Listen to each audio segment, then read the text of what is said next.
Good morning to all of you. Today we are going to talk about batch costing. A batch is a group of identical products. The method of costing used to ascertain the cost of a batch is called batch costing.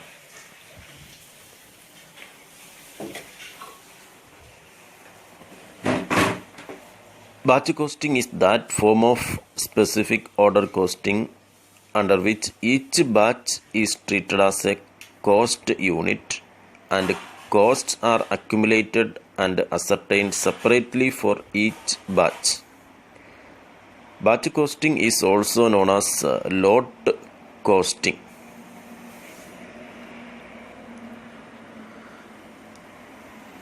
Job കോസ്റ്റിങ്ങിൻ്റെ ഒരു modified form of costing ആണ് batch costing എന്ന് പറയുക. ഇവിടെ പ്രധാനമായിട്ടും ഓരോ ബാച്ചായിട്ടാണ് items produce ചെയ്യുക.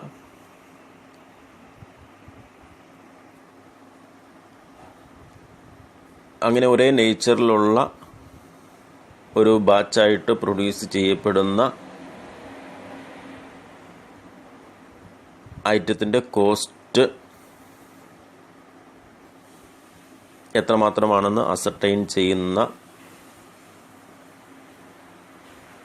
Costing മെത്തേഡാണ് ബാച്ച് കോസ്റ്റിംഗ് എന്ന് പറയുക. ഓരോ ബാച്ചുമാണ് ഇവിടുത്തെ കോസ്റ്റ് യൂണിറ്റ് എന്ന് അറിയപ്പെടുക. ബാച്ച് കോസ്റ്റിങ്ങിനെ നമ്മൾ ലോട്ട് കോസ്റ്റിംഗ് എന്നുകൂടി വിളിക്കാറുണ്ട്. According to CIMA England, batch costing is that form of specific order costing which applies where similar articles are manufactured in batches either for sale or use within the undertaking. A batch is a cost unit which consists of a group of similar articles which maintain its identity throughout one or more stages of production.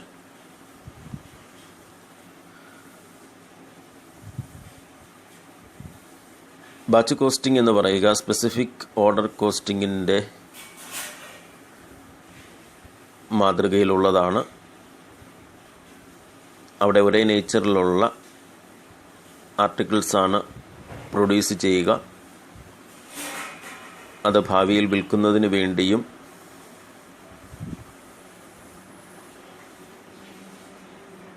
അല്ലെങ്കിൽ ഉടനെ ഉപയോഗിക്കുന്നതിന് വേണ്ടിയുമാണ്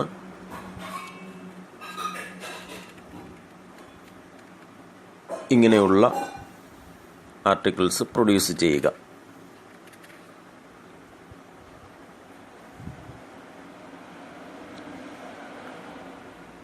Batch costing is suitable for industries manufacturing cycles, toys, shoes, ready-made garments, component parts of motor car, radios, televisions, watches, etc. For example, in a garments factory, shirts are made in suitable batches according to size and kept in stock for sale, and it will not be worthwhile to maintain cost records for each shirt made.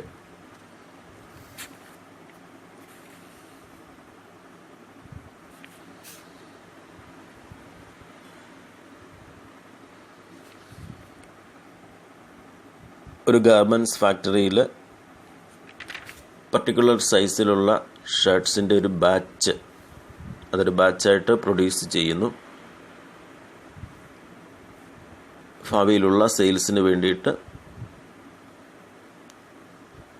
അത് സ്റ്റോക്കായിട്ട് maintain ചെയ്യുകയും ചെയ്യുന്നു. ഇങ്ങനെ ഈ ബാച്ചിൽപ്പെടുന്ന ഷർട്ടുകളുടെ കോസ്റ്റാണ് batch costing എന്നതിന് ഉദാഹരണമായിട്ട് നമുക്ക് പറയുവാൻ സാധിക്കുക.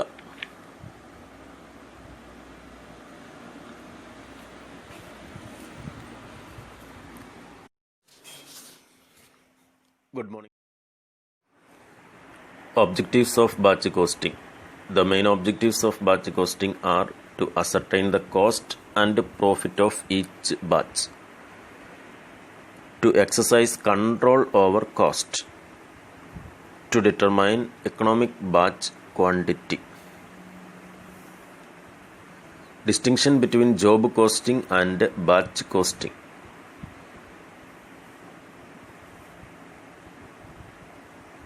Under job costing, production is against a specific order from customers.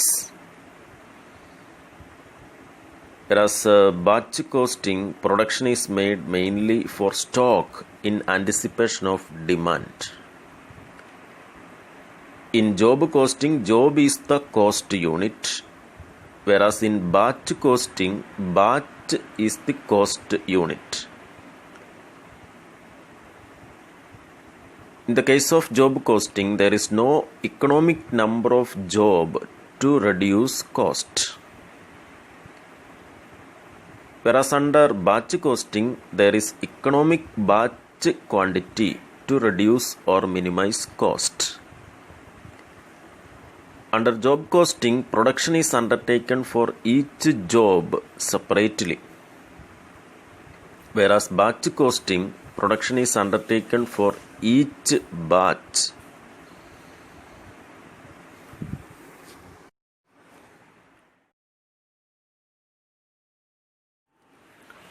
Features of batch costing. Each batch is treated as a cost unit. A batch number is assigned for each batch. The total of batch cost can be ascertained by totaling each order number. The cost of production per unit can be ascertained by dividing the total cost by the total batch quantity. A batch cost sheet can be prepared to ascertain the cost of each batch.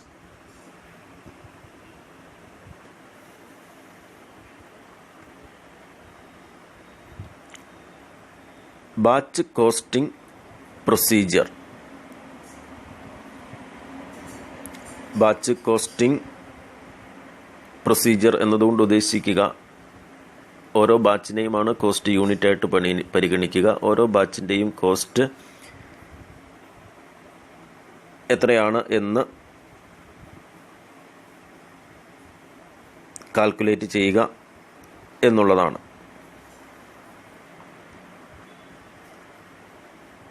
ഓരോ ബാച്ചിനെയും നമ്മൾ identify ചെയ്യുക, അതിന് ഓരോ number allot ചെയ്തിട്ടുണ്ടാവും.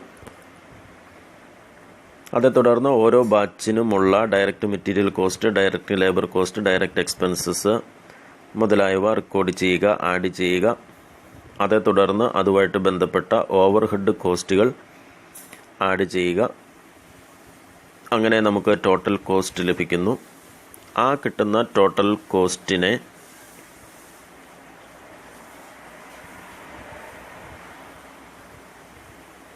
ഓരോ ബാച്ചിലും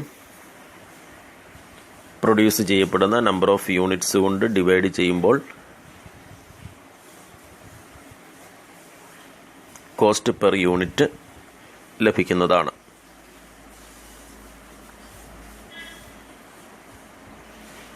അപ്പോൾ ഇവിടെ പ്രധാനമായും ഓരോ ബാച്ചിൻ്റെയും ടോട്ടൽ കോസ്റ്റ് കാണുന്നു. അതിനെ ആ ഓരോ ബാച്ചിലെയും നമ്പർ ഓഫ് യൂണിറ്റ് കൊണ്ട് ഡിവൈഡ് ചെയ്യുക. അപ്പോൾ ആ ബാച്ചിൽ പ്രൊഡ്യൂസ് ചെയ്യപ്പെടുന്ന ഒരു യൂണിറ്റിനുള്ള കോസ്റ്റ് എന്താണെന്ന് അസർട്ടൈൻ ചെയ്യാൻ സാധിക്കുന്നു എന്നുള്ളതാണ് ബാച്ച് കോസ്റ്റിങ്ങിൻ്റെ പ്രത്യേകത.